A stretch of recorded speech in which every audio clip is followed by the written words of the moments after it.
starts right now with breaking news. Severe weather is slamming Siouxland once again with hail, high winds, and even tornadoes. Thanks for joining us. I'm Diana Castillo. And I'm Larry Wentz, and tonight that story is first at 5 o'clock. Chief Meteorologist Kat Taylor leads things off for us in the Siouxland Weather Center.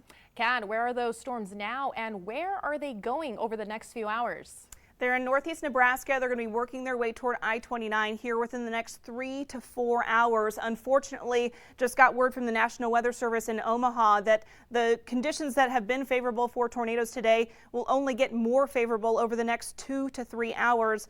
And unfortunately, that's going to be right into the heart of Siouxland, east of the storms that are currently ongoing. So it's going to be a long night in the weather department. We have had reports of tornadoes out in central Nebraska. That's just outside of our Siouxland viewing area, but we do have a tornado warning ongoing for Madison County. This continues for a few more minutes, but I expect that to be extended here as well. We still have an area of rotation that just rolled through Battle Creek that's going to be working its way to the north into Pierce County, and that's going to just go just to the west of Hayter, but it looks like it's starting to wash out a little bit. But the area I'm actually most concerned about right now is not under a tornado warning. It's in southern Stanton County, south of Highway 32, right along Highway 57, working its way north at about 30 miles an hour. This is your heads up, Stanton. If you live in Stanton, I would start thinking about maybe putting 1 foot in that tornado shelter for the rest of the evening. As of right now, we have not picked up any debris on radar. So, there they went. They just issued that tornado warning for Stanton County,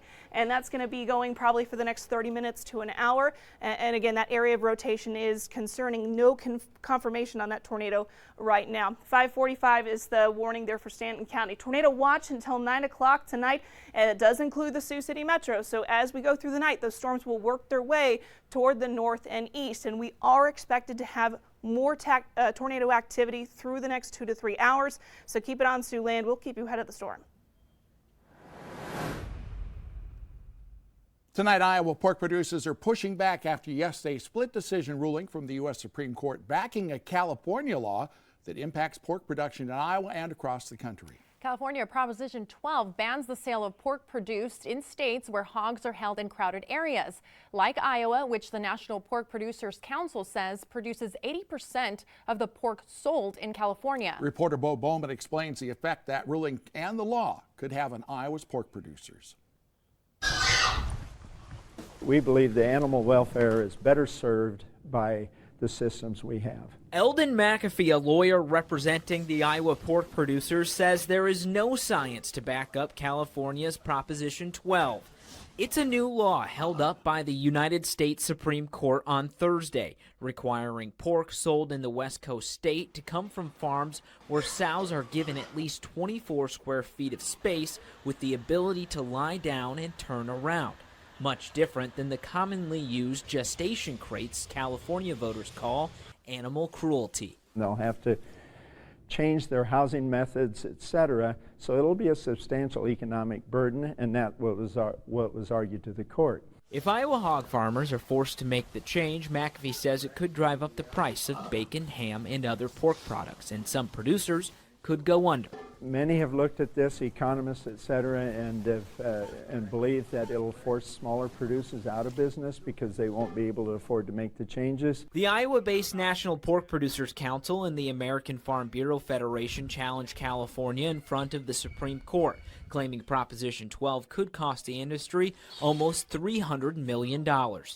As part of the court's decision, Justice Neil Gorsuch wrote, while the Constitution addresses many weighty issues, the type of pork chops California merchants may sell is not on that list, end quote. McAfee fears it could open the door for more states to pass similar laws, only increasing headaches for Iowa farmers. Okay, this meat can go to this state, can't go to this state. The logistics, we believe, are a nightmare. The White House has also weighed in, saying the decision throws a giant wrench in the nation's pork market. For the first time, we're hearing from University of Iowa coaches about the sport's wagering. Now, this comes as 26 current Iowa student athletes are being investigated for possible NCAA or criminal violations of betting rules or laws. The coaches cannot talk about the cases themselves, but head football coach Kirk Ferentz says that sports wagering in general is just the latest obstacle for college programs to try and dodge. Yeah, I'd venture to say gambling's a big issue in our whole country right now. And I remember back in the 80s, FBI agents used to come in and talk to our team, and I was amazed. They threw out estimates of what they thought was, going on in Iowa City in those times. And I read the other day it's $2.5 billion last year in our state. So, it's in our face. It's accessible pretty much to everybody, and we'll just see what all comes out of this. Ferentz also says while he doesn't know a lot about the industry, he's learned a lot in the last few days. Now, the Iowa DCI is assisting with the investigation. The Iowa Racing and Gaming Commission says there's no evidence of anyone fixing games or point shaving. We still don't know exactly what they're accused of doing, and there's no word yet on who of any of the student athletes are involved. Now, at least 15 student athletes at Iowa State, they are also being investigated. This year, higher interest rates may be making some home buyers question if it's even possible in our current real estate market to find the right home at the right price. Siouxland News reporter Taylor Decker joins us in studio with more on that. Are you among the millions of Americans looking to buy your next home? The spring housing market is here, and it's a pretty unique one if you're interested in buying or selling a house this season compared to years past. Here's some advice from local and national real estate experts on what the latest housing data says about the spring home buying market. In 2022, the average selling point for a home in Sioux City was $205,000. Year to date, that has increased to $235,000. That's skewed a little bit because some of those homes are some of your higher priced Tyson relocations. So if you look at the median though, and you look at the median home sold in Sioux City, we're up from $200,000 in 2022, which was the first time that Sioux City eclipsed $200,000 as a median average, to $208,000 in 2023, which is a 4.5% increase, which is pretty typical from a housing increase. National RE/MAX real estate experts are weighing in. In Sioux City, for example, your prices are up. They continue to go up even from last year. Your days on market are still around 46. It's only gone up by 1 day in the last year.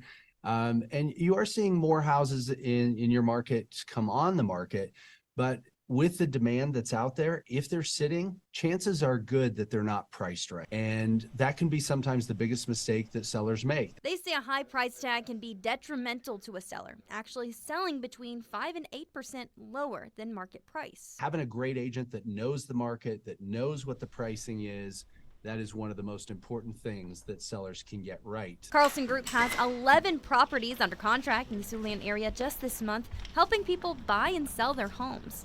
The housing market is a bright point. We have over 50% of owners currently have either 50% equity in their home or have their home paid off.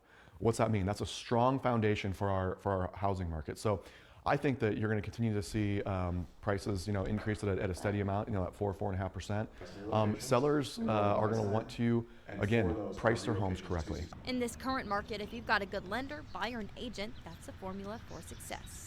So it would be my opinion that we're going to see some lessening on those interest rates here end of the year or going into Q1 of next year. And because people are kind of sitting tight, we've been sitting on low inventory, which again has kept prices propped up. But I do think that moving into the next year, we're going to see a lot more movement in this market. They say that even the best players need a great coach to succeed. That includes housing experts to help you find your perfect home. Larry, back to you. Happy Friday! It was a day full of science, technology, engineering, mathematics, and of course fun at Lawton Bronson Elementary School today. Siouxland News reporter Taylor Decker, she was busy today. She helped show students how to use a camera and ask questions like a reporter. Other activities included using tablets, maneuvering robots, and using technology to solve puzzles. Coming up in 2 minutes tonight at 5, we're heading back to the southern border following the expiration of Title 42. We'll hear about the impact that policy's expiration has had, plus a new court case over the Biden administration's asylum policy. That's when Siouxland News at 5 returns. Garden one-stop shop with plants. Chief Meteorologist Kat Taylor here in the Siouxland Weather Center. We are tracking 2 tornado warnings, one for Madison County, one for Stanton County, both until 5:45 p.m. Unfortunately, we did just get a report just to the west of Norfolk, between Battle Creek and Norfolk, of a storm chaser near Lindsay that picked up a large cone tornado with that circulation that just kind of is slicing around Battle Creek.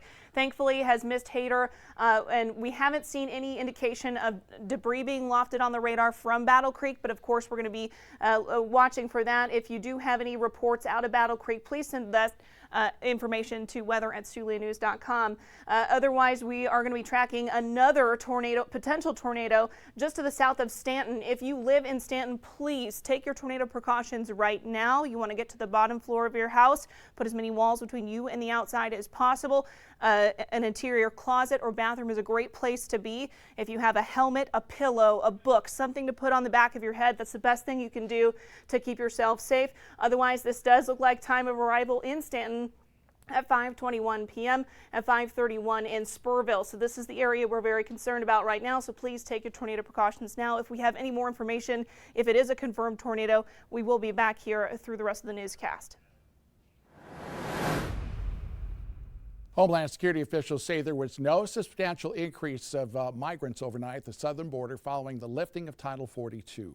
They saw similar patterns to what they've seen over the past several days, roughly 10,000 migrants a day. This as the nation enters a new era of immigration enforcement, actually raising the bar for migrants to claim asylum to avoid overcrowding and crime at the border. Homeland Security Secretary Alejandro Mayorkas says the U.S. inherited the broken immigration system. Republican lawmakers, they argue it's the White House's fault for dismantling Trump-era policies. We need to fix the broken immigration system. And by the way, a broken immigration system that was dismantled by the prior administration. And I have to say I am angry because this is deliberate. This is a decision that was made by President Joe Biden and Kamala Harris and congressional Democrats to open up the border to what is nothing less than an invasion. Officials say they have sent tens of thousands of border agents and officers to help with the processing. And we're still tracking these two tornado warnings, one in Madison County, one in Stanton County. If you live in Stanton, Pierce, in either of those cities, please take your tornado precautions now. I'll have more on your forecast coming up after the break.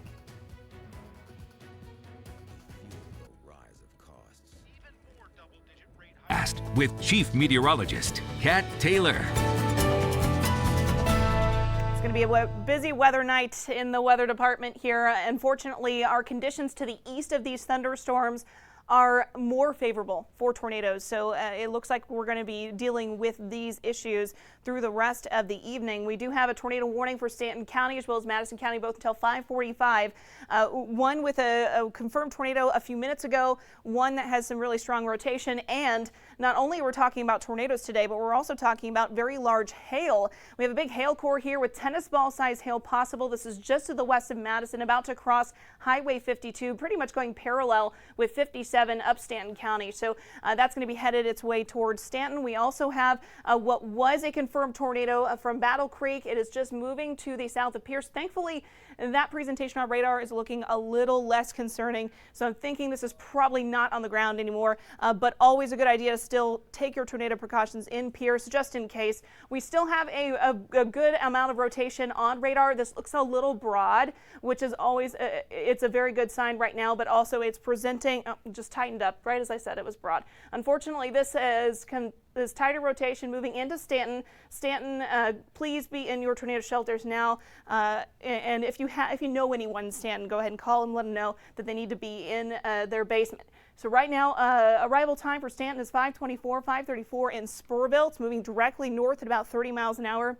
What we're looking at here is a debris detection of the radar. What we would see if we did have a big tornado go through a city or something like that, we would see a bright blue spot. Thankfully, we are not seeing that, so we're not picking up debris on radar, and that is a very good sign as of right now. So tornado watch in effect through 9 p.m. this evening. That does include the Sioux City Metro. We are expecting those storms to make it to Sioux City as we go throughout the next several hours. Severe impacts today is egg-sized hail that's in excess of 2 inches. We could also see 70-mile-an-hour wind gusts.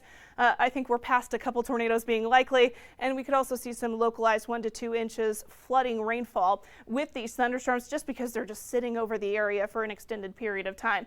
Woodhouse camera here in Dakota Dunes looking cloudy, but these thunderstorms will eventually work their way into the I-29 corridor between roughly 7 and 9 p.m. this evening. So Sioux City 7 to 9. That is your arrival time for these thunderstorms, working their way into Sioux Center, Storm Lake, Sac City between 10 p.m.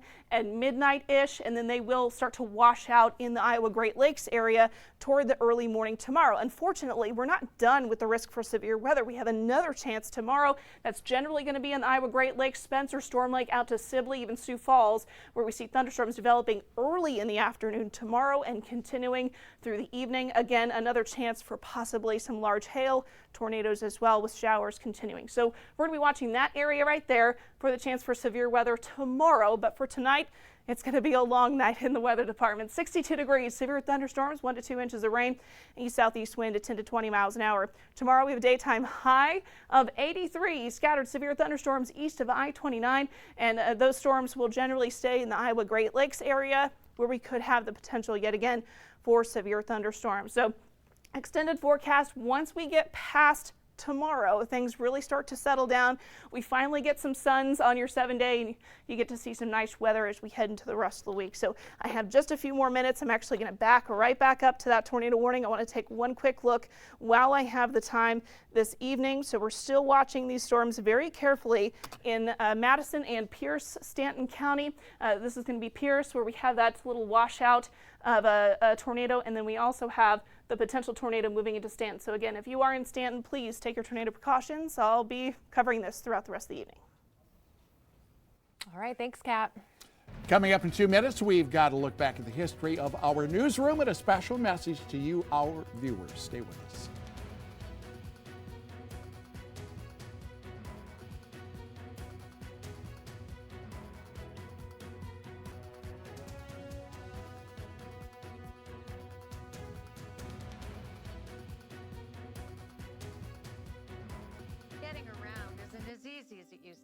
That's why we call back into history now. KMEG, or CBS Siouxland as it's now known, got its start in 1967.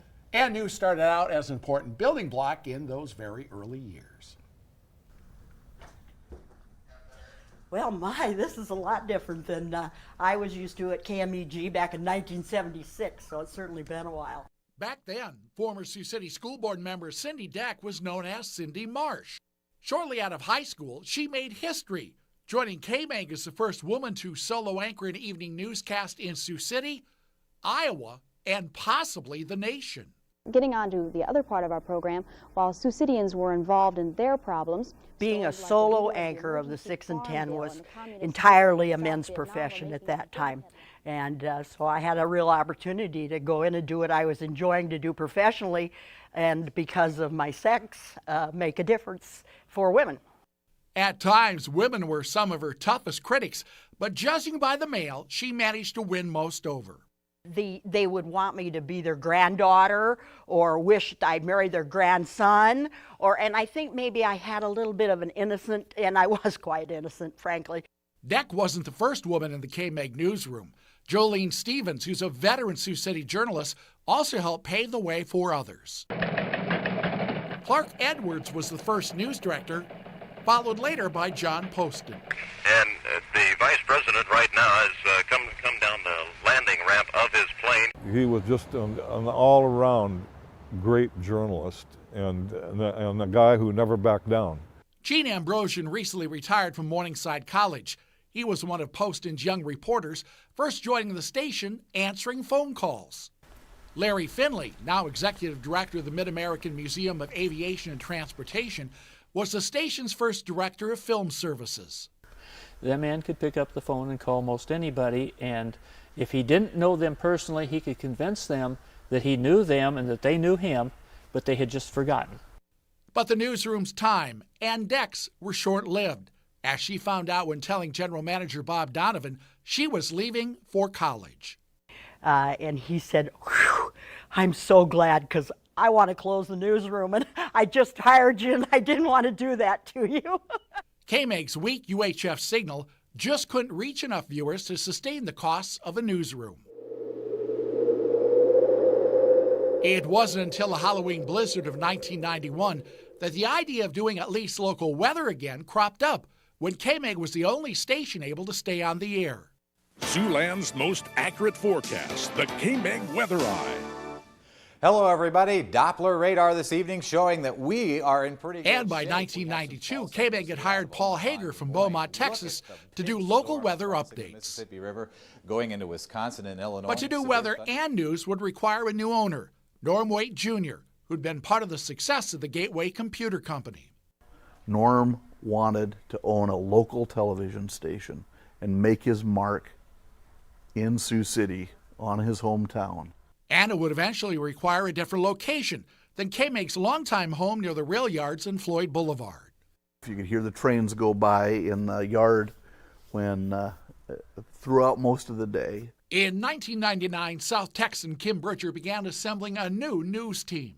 Kind of like two-a-days in football. You know, we actually started doing newscasts 3 or 4 weeks before we launched. The team was headed by Sioux County, Iowa native and veteran journalist Bob Grotenheis. Good evening, everyone. I'm Bob Grotenheis. And I'm Kim Bridger. Thanks for joining us. He really had a great presence on the air. But even in addition to that, he was a great writer. And longtime Sioux City News veteran Woody Gottberg. Woody knew everybody and really helped those of us who were coming into the market for the first time learn our way around.